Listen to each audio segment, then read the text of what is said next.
Award-winning media personality and entrepreneur Lerato Kganyago has candidly reflected on her journey after undergoing breast reduction surgery. Taken to her Instagram stories, the Metro FM host responded to curious followers who wanted to know if her breast had grown back since the procedure. Lerato laughed off the assumptions, clarifying that her appearance in certain outfits may give that impression, but in reality, she still hasn't even bought new bras since the surgery. What stood out most from her update was her confidence and honesty. She admitted that the decision was life-changing, but one she has absolutely no regrets about. Lerato explained that at times she still looks at herself in the mirror and thinks, wow, I really chopped off my breast, but those moments are fleeting compared to the relief she now feels. For her, the surgery wasn't just about aesthetics, but also about her health and comfort. Previously, she had spoken about how excruciating back pain pushed her to take this bold step, and her followers applauded her courage.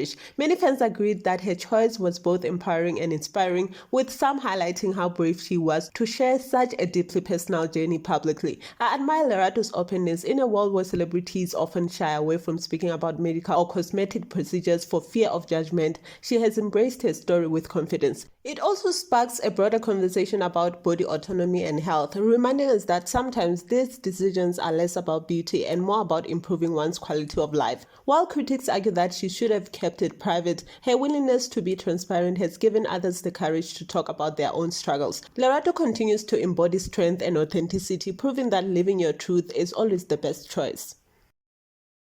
Kelvin Momo, one of Amapiano's most celebrated DJs, has once again found himself in hot water after failing to show up at a major gig, at this time at Mzansi Resort. The star, who was booked, contracted and reportedly paid to perform on Saturday, left fans and organizers hanging when he didn't arrive during his scheduled slot. What makes the situation worse is that neither Momo nor his management responded to any of Mzansi's attempts to get clarity, forcing organizers to issue an apology statement to the disappointed crowd. This latest incident adds to a growing list of no-shows that are beginning to overshadow his musical achievements. Fans on social media wasted no time in dragging the star. Some demanded that Mzansi Resort take legal action, arguing that enough is enough. Others pointed out that this wasn't the first time, reminding people that Momo has previously sued for R3 million in Australia for a similar issue and had raised concerns earlier in May when he nearly missed the Red Bull Symphonic. While some defended his talent, many agreed that his lack of professionalism is becoming his downfall. One user even mentioned that they had attended 3 events where Momo was billed and never pitched,